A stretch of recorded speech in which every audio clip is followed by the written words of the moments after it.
नमामीशमीशाननिर्वाणरूपं विभुं व्यापकं ब्रह्मवेदस्वरूपं निजं निर्गुणं निर्विकल्पं निरीहम्।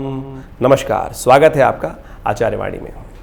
मैं आचार्य डॉक्टर विक्रमादित्य आपके साथ हूँ और आज हम बात करने जा रहे हैं सूर्य के ऊपर। सूर्य का परिवर्तन तुला राशि वालों के लिए क्या कुछ करने जा रहा है। सूर्य का परिवर्तन तुला राशि वालों के लिए कहाँ हो रहा है। विशेष तौर पर कर्क राशि में सूर्य आ रहे हैं और वो दशम भाव में आपके बैठते हैं। आपके सूर्य जो हैं वो एकादशवें भाव के मालिक हैं, लाभ के मालिक हैं, इनकम के मालिक हैं और वो जा रहे हैं आपके विशेष तौर पर दशम भाव पे, सिद्धि वाले भाव पर, राज्य वाले भाव पर और सम्मान वाले भाव पर। और बहुत इंपॉर्टेंट दोनों भाव हैं ये दोनों के दोनों। 16 जुलाई को जो सूर्य का परिवर्तन होगा, सूर्य चल रहे थे अभी मिथुन राशि में और 16 जुलाई को करीब 29:01 पर 29:01 यानी 17 तारीख की सुबह 5:01 पर परिवर्तन का योग बनाएंगे। सूर्य उदय नहीं होगा तब तक और उससे पहले पहले जो परिवर्तन बनेगा, जिन जिन क्षेत्रों में सूर्य का परिवर्तन जब सूर्योदय नहीं होगा वहाँ पर संडे के दिन ये योग पड़ रहा है, तो इसलिए हृदय नाम का योग बनेगा। जो हृदय नाम का ये योग पड़ रहा है बहुत सुंदर है शास्त्र के दृष्टिकोण से। पौराणिक काल से इस योग को बड़ा महत्व दिया जाता है। कहा जाता है कि संक्रांति जब रविवार के दिन पड़े तो हृदय योग बन जाता है। उस दिन भगवान सूर्य को प्रसन्न करने के लिए जो उनको अर्घ देता है, जो उनके नाम से दान करता है, जो उनके लिए यज्ञ करता है, जो घी का दान करता है और भगवान को घी से अर्घ देता है, कहा जाता है उनके समस्त प्रकार के कष्टों को दूर करने के अवसर प्राप्त हो जाते हैं। तो भगवान सूर्य का ध्यान करें, गायत्री का पाठ करें, उनके मंत्र का जप करें और उस दिन बढ़िया गेहूं इत्यादि का दान करें, भगवान सूर्य के निमित्त यज्ञ इत्यादि करें, पुण्य करें, आपके बहुत सारे कष्ट दूर होने के योग बनेंगे। वैसे तो सूर्य बहुत बढ़िया तरीके से परिवर्तन की तरफ जा रहे हैं आपके लिए।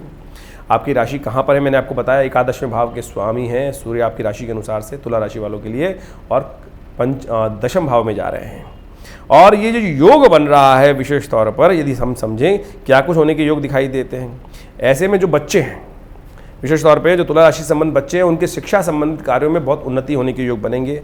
अच्छा रहेगा, मन अच्छा पढ़ाई में लगेगा और बहुत सारे चैप्टर्स आपको अच्छे से याद हो सकते हैं। तो मैं कहूँगा अच्छे जो क्लिष्ट चैप्टर हैं, भारी चैप्टर्स हैं, बच्चों के याद नहीं होते हैं, ऐसे में सुशिक्षा प्राप्त करने के अच्छे योग हैं। तो इस महीने का लाभ ले लीजिए। तो बच्चों को अच्छे से प्रोफेशनल क्वालिफिकेशन सही रूप से कराने का प्रयास करें। देखिए कई बार क्या होता है, आपने बचपन में देखा होगा कि हम बैठे होते थे, कई बार क्या होता है टीचर पढ़ा रहा होता है, वही टीचर है, वही सब कुछ है और लेकिन हमारा वो चैप्टर बिल्कुल क्लियर हो जाता था, आज तक वो याद रहे। लेकिन कई बार क्या होता था याद ही नहीं हो रहा, कुछ भी सामने पढ़ रहा है, सब कुछ बढ़िया से पढ़ा रहा है लेकिन फिर भी याद नहीं हो रहा। समय का खेल है। तो आप समझें तुला राशि वालों के बच्चों के लिए खासतौर पे ऐसे समय में बहुत बढ़िया समय चल रहा है कि शिक्षा के संबंध में कुछ लाभ प्राप्ति के योग दिखाई देते हैं। शिक्षा का लाभ प्राप्त होगा, शिक्षा अच्छी होगी और उन्नति के योग बन सकते हैं। तो ऐसे में आप बच्चों को खासतौर पे यूटिलाइज करने का प्रयास करना चाहिए। जो लोग नौकरी में हैं उनके लिए भी ये समय उन्नति का योग दिखाई देता है, खासतौर पर लाभ के योग दिखाई देते हैं। तुला राशि वालों जो लोग नौकरी में उनके लिए भी समय उन्नति का दिखाई देता है, खासतौर पर आगे बढ़ने का योग दिखाई देता है।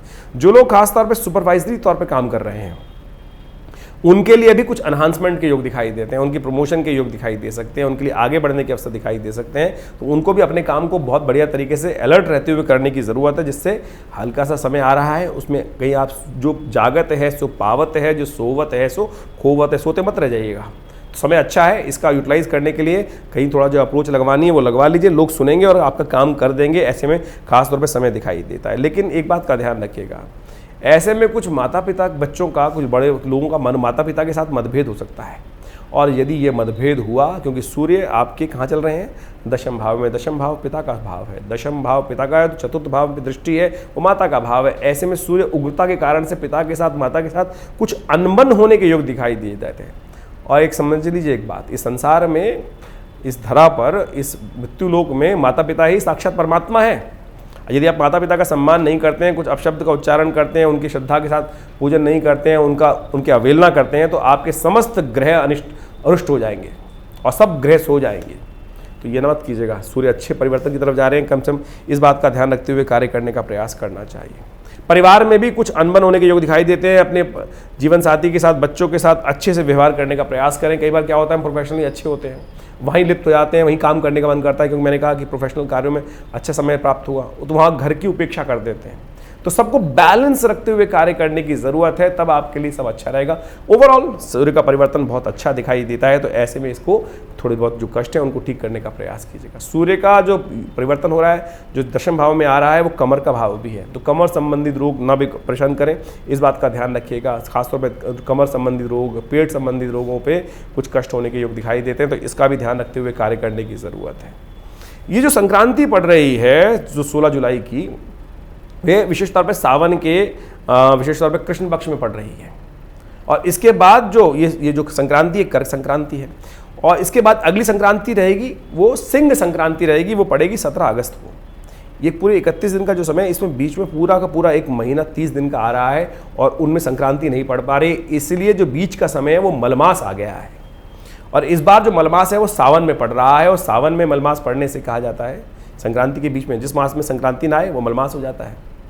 कथा आती है शास्त्र के अंदर दृष्टिकोण से कि ये मलमास जब है, एक बार बड़ा रुष्ट हुआ, परेशान हुआ, और भगवान विष्णु के समक्ष जाकर कहता है कि हे प्रभु, मुझ पर कष्ट निवारण करें, मेरे दुख का दूर करें, कि इस संसार में मुझे मलमास के रूप में जाना जाता है। मल अधिक मास, जिसका कोई औचित्य नहीं है, कहीं इधर ना उधर, मैं बीच में फंस गया हूँ, मैं बहुत परेशान हूँ। तो भगवान विष्णु ने कहा चिंता ना करो, आज से तुम्हारा जो मास है इसको पुरुषोत्तम मास कहा जाएगा। और जो इस कोई भी कहा जाता है शास्त्र ज्योतिष दृष्टिकोण से, इस मलमास में कोई शुभ कार्य, कोई मुहूर्त नहीं होता है, कोई भी नया कार्य आरंभ करने के लिए समय शुभ नहीं माना जाता है। ये केवल यज्ञ, धर्म, दान, पुण्य, पूजा पाठ के लिए ही ये मास प्रशस्त है। कहा जाता है कि इसमें कोई नया कार्य आरंभ करने से कष्ट ही होता है, उसमें सफलता नहीं मिलती है। तब भगवान विष्णु ने अपना नाम दिया पुरुषोत्तम मास में, कहा कि जो इसमें पुण्य कार्य करेंगे उनके समस्त कष्ट दूर होंगे। तो इस बात का ध्यान रखते हुए हमें लाभ लेना चाहिए। आपके जो ग्रहों का योगा योग है वो कहाँ अच्छा कहाँ खराब, हमने सब आपको समझाया। इन कष्टों को दूर करने के लिए भगवान शिव जो हैं, विशेष तौर पर समझें, भगवान विष्णु तो आषाढ़ मास में एकादशी के दिन शेष शैया पर विश्राम करने चले जाते हैं।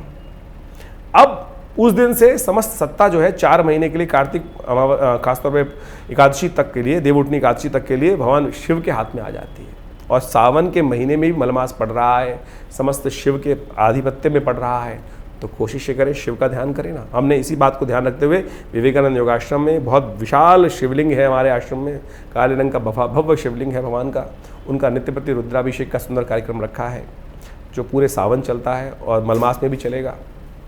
तो हमने शाम को 6 बजे से लेकर 8 बजे तक ये कार्यक्रम रहेगा नित्य प्रति। आप आइए, उस यज्ञ में रुद्राभिषेक में भाग लें। दूध के द्वारा, गन्ने के रस के द्वारा, दही के द्वारा, शहद के द्वारा, भस्म के द्वारा, तिलोदक के द्वारा, कुशोदक के द्वारा, बिल्वपत्रों के द्वारा भगवान का पूर्ण सुंदर तरीके से शास्त्र विधि के अनुसार से रुद्राभिषेक किया जा रहा है। आप भी उसमें अपना स्थान आरक्षित करके भाग ले सकते हैं। फ़ोन नंबर्स आपके सामने स्क्रीन पर है। जो लोग भाग लेना चाहते हैं उनके लिए हमने कोई शुल्क भी नहीं रखा है। जो आना चाहें सब आश्रम में भाग लें यज्ञ में, और अपने पुण्यों को जगाएं, कष्टों को दूर करें। जो लोग बहुत दूर हैं और नहीं आ पा रहे हैं उनके लिए भी व्यवस्था है। आप अपने अनुष्ठान में, इस यज्ञ में भाग लेने के लिए, अपने नाम को आरक्षित कराने के लिए योग्य ब्राह्मणों के द्वारा उस यज्ञ में भाग ले सकते हैं, लेकिन उनके लिए कुछ शुल्क रखा गया है। वो फ़ोन नंबर से आपको पता चल जाएगा, उन पर आरक्षित कराएं। धन्यवाद।